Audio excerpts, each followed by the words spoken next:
Bonjour, bienvenue sur ma chaîne YouTube. Mon nom c'est Annie. Comme vous pouvez le constater derrière moi, j'ai une passion qui s'est développée depuis 6 mois pour les bijoux vintage, c'est-à-dire fabriqués avant l'an 2000. Les bijoux appelés communément de fantaisie ou custom jewelry en anglais. À noter que je ne suis pas une joaillière, je n'ai pas étudié les bijoux, je n'ai pas travaillé dans une bijouterie, tout ce que j'ai appris, je l'ai fait de manière autodidacte. Mes vidéos auront pour but de vous faire partager ce que j'ai appris sur les bijoux, soit d'apprendre leur origine, quels sont les fabricants depuis les années 20 et beaucoup d'autres sujets relatifs aux bijoux. Alors, encore en ces journées froides d'hiver, vous cherchez une activité. Alors, je vous propose de rendre visite à vos coffres à bijoux et ensemble, étape par étape, d'en faire un inventaire, de les trier, d'en connaître la provenance, ainsi que de parler des sujets des réparations, du nettoyage et du rangement. La première étape sera l'identification des fabricants. Aujourd'hui, nous allons commencer par cette catégorie. Justement, je viens tout juste de me procurer un lot, alors allons voir ça. Revoilà! Alors, vous pouvez voir que j'ai revêti mes habits de travail. Alors, comme je vous avais dit, nous allons, en première étape, repérer les marques de fabricants.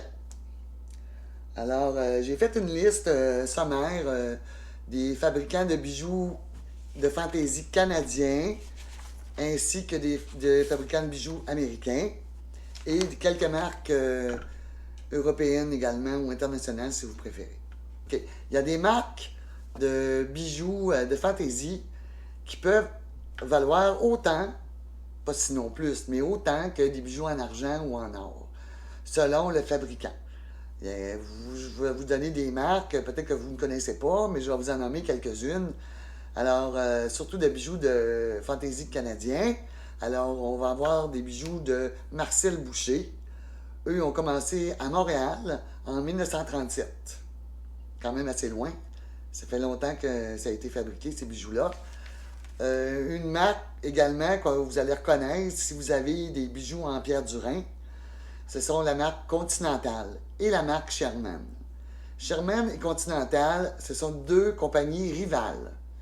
Je sais que la compagnie Continental a commencé en 1950 et ont essayé de faire rivalité avec Sherman. Sauf que Sherman est toujours resté, en fait, même aujourd'hui, le fabricant de bijoux de fantaisie le plus connu ou le plus apprécié, ou disons que le travail est extraordinaire. Le design des bijoux, les pierres des bijoux, c'est fait avec du Swarovski, du cristal. Une chose qu'il faut savoir, les bijoux de fantaisie, ça peut être monté, les pierres, ça peut être monté sur le même principe, ou c'est la même chose que de monter un grenat ou un saphir sur une bague en or. C'est-à-dire qu'ils sont sertis. Sertir un bijou, c'est d'inclure la pierre dans des griffes. Je vais vous montrer un exemple ici. Ça, c'est une broche J-Flex, compagnie d'ailleurs de Montréal qui a débuté en 1930. J-Flex a souvent des bijoux que c'est écrit Sterling dessus. Quand je parle de sertir une pierre, c'est que la pierre est inclue dans un casing ou dans un petit lit, on va dire, pour mettre la pierre dedans. Et il y a des petites griffes. Une fois la pierre entrée, on va peser sur les griffes et puis ça va emprisonner la pierre. C'est ce type de travail qui est fait par, entre autres, Sherman et plusieurs autres fabricants de bijoux renommés. Il y a beaucoup de compagnies, en fait, ou de noms de fabricants de bijoux canadiens qui ont débuté à Montréal. Alors, je vous donne un exemple. Ici, je vous donne une petite liste rapide. Comme je vous ai dit, Marcel Boucher, Continental, Sherman, Dorland, Keys, J-Flex, et puis les autres que j'ai. Alors, j'ai Triad pour Toronto, j'ai Bond Boyd pour Toronto, Et puis, j'ai quelques autres noms là, de fabricants. C'est surtout de l'émail sur cuivre là, des Québécois, Jean-Claude Darvaux, Robert Larrain, Guy Vidal. Alors, ça fait le tour des fabricants de bijoux canadiens. Je veux dire, quand je dis le tour, c'est sommaire, parce que moi, c'est les marques principales que je vois le plus souvent dans les bijoux que j'obtiens ou que j'achète, que je me procure. La même chose au niveau des bijoux de fantaisie américains. Les Américains, je vais vous nommer quelques marques de bijoux dont qui sont connues, en fait, là. Alors, vous avez Coro, vous avez Goldette. Ça, Goldette, c'est récent parce que je ne connaissais pas ça. Ça a commencé en 1958. Vous avez Listener, qui a commencé en 1904. Les Clairbonne. Les Clairbonne, les bijoux de les Clairbonne sont assez connus. Ça devait être vendu beaucoup là, chez Eaton, Labbé, peut-être Paquette. Il faudrait que je vérifie dans le temps. Ou Syndicat. Il y a Monet. Monet, c'est une marque qui est très connue. Je dirais que c'est une marque continentale, était, si on veut, en dessous de Sherman. Ben, Monet, si on veut, se situe à peu près au niveau de Continental. Ensuite, Napier, Nina Ricci, que les gens connaissent bien, Richelieu, aussi deux dernières marques, Sarah Coventry, et puis Trifari. Trifari a commencé en 1918. Toutes ces marques-là, ce sont des fabricants de bijoux de fantaisie américains. Ensuite de ça, vous avez, pour terminer là, un peu le tour de ces marques-là, vous avez, OK, beaucoup de bijoux en cristal vont être marqués de l'Autriche, Austria, beaucoup du Japon, de la Corée, Givenchy, ça c'est plus en France, et Vendôme, Pierre Cardin. Ça, disons que c'est les marques que j'ai vues le plus à date dans toutes mes inspections de bijoux. Alors à ce moment-là, je voulais dire que les pierres, là, c'est souvent du verre. On dit du cristal. Oui, effectivement, c'est du cristal, du Swarovski, mais c'est du verre en premier, là. Il n'y a rien de... C'est pas une pierre précieuse. Parce que j'ai été la première surprise quand j'ai été montrer mon beau collier à ma bijoutière. Dites-moi, est-ce que c'est une pierre précieuse? Elle m'a dit non, c'est du cristal. Oui, mais du cristal, elle m'a dit c'est du verre. Les pierres, c'est tout du verre, mais c'est coloré. Ils mettent aussi un enduit là, doré ou argenté sur la pièce intérieure. Puis, elle reflète là, quand elle est posée sur les bijoux. Ça, on en parlera de toute façon dans une autre vidéo. Les pierres du Rhin, puis les pierres, on va en parler plus tard. Les perles, par contre. Les perles. Les perles. Les perles dans les bijoux de fantaisie, je vous montre ici des exemples. De boucles d'oreilles, de broches. La plupart des bijoux de fantaisie qui sont même signés, ce sont tous des fausses perles. C'est sûr que la qualité peut-être de la fabrication n'est pas la même. On voit souvent que le satiné est mieux fait sur un bijou qui a une marque. Sinon, les perles, je ne ferai... Éventuellement, peut-être que je ferai une vidéo sur ce sujet-là, mais les perles, j'ai beaucoup de difficultés à discerner c'est quoi une vraie perle d'une fausse perle. Mais une chose est sûre que je sais, c'est que les bijoux vintage, ce sont de fausses perles. Alors, on peut commencer avec un peu le tri des bijoux que j'ai aujourd'hui. Alors ici, je vais vous montrer un superbe ensemble Coro. Coro, je vous en ai parlé tout à l'heure. C'est une compagnie de bijoux américaine, très connue d'ailleurs. Ici, nous avons un ensemble. C'est sûr que quand vous avez des bijoux, le mieux, c'est d'avoir un set. Si jamais vous avez un bracelet avec une broche ou un collier avec des boucles d'oreilles, souvent, si vous faites des recherches sur Internet, vous allez pouvoir trouver s'il y avait avant un autre morceau qui allait avec. Comme là, j'ai été chanceuse, moi, j'avais la broche, les boucles d'oreilles, et puis le dernier lot que j'ai acheté, j'ai trouvé le bracelet. Alors à ce moment-là, moi, ça devient un set de 3 pièces. Alors ça, c'est du Coro, qui faisait également des bijoux de ton argent ou de ton or, avec des pierres du Rhin à l'occasion. Ici, je vais vous montrer un collier avec des petites pierres qui ne sont pas des pierres du Rhin, mais des petites pierres vertes. C'est un collier qui a 2 attaches, alors qui permet soit de le raccourcir ou de l'agrandir. Vous voyez ici, il y avait plusieurs pièces qui pouvaient être faites comme ça.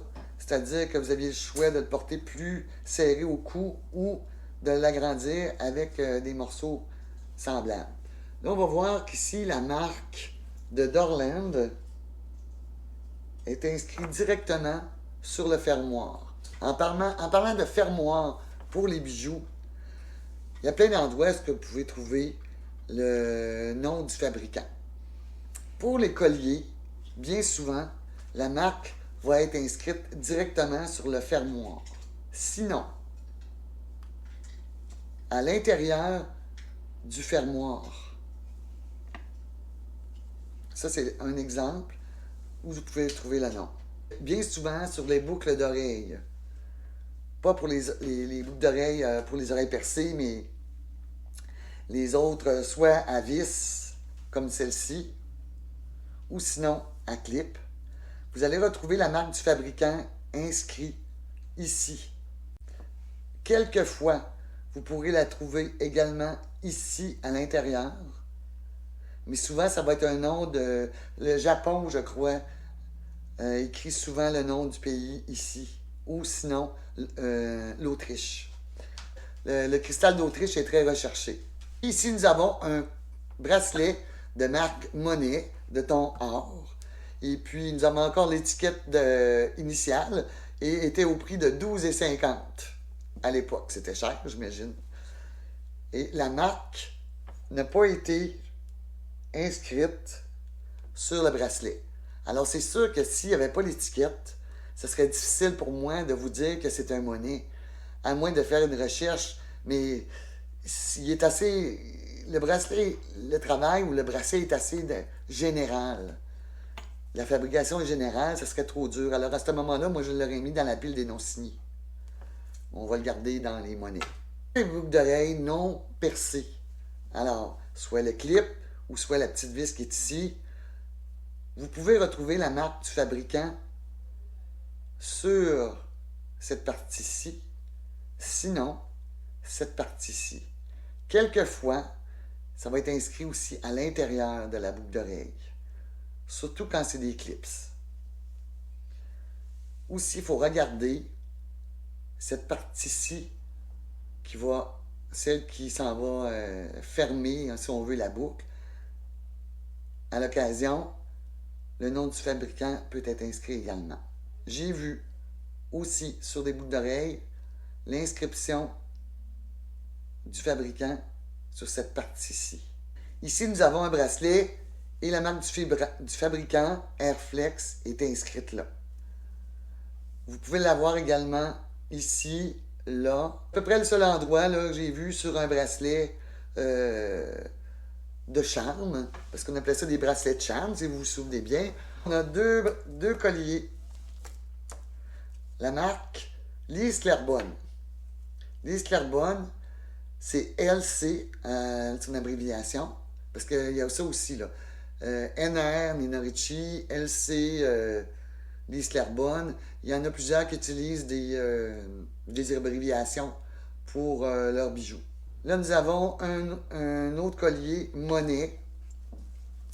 Et la marque est inscrite sur une pièce qui est ajoutée à l'extension du bijou. Ça peut arriver comme ça. Ici, vous avez la marque Orena, Paris, qui est inscrite à l'intérieur du pendentif. Alors ici, je vais vous montrer un très beau set de 3 pièces du fabricant Sherman. En fait, c'est un set tennis qu'on appelle communément en français et en anglais. Et puis, la marque du fabricant, dans ce cas-ci, est inscrite sur toutes les pièces. C'est-à-dire, sur le fermoir ici, c'est écrit Sherman. Sur chacune des boucles d'oreilles à vis. Également sur la dernière pièce de l'extension du collier. La couleur des pierres est très très belle. Vous pouvez le voir. Le travail de Sherman, très bien fait. Les bracelets ont souvent une chaîne de sécurité et il faut savoir que toutes les pierres sont serties dans leur petite boîte. Chaque pierre est sertie dans sa petite boîte. Il n'y a pas de colle qui est utilisé pour ce genre de joaillerie-là. Alors ici, je vous montre un très bel ensemble d'un collier de boucles d'oreilles ainsi que d'un bracelet de la marque J-Flex.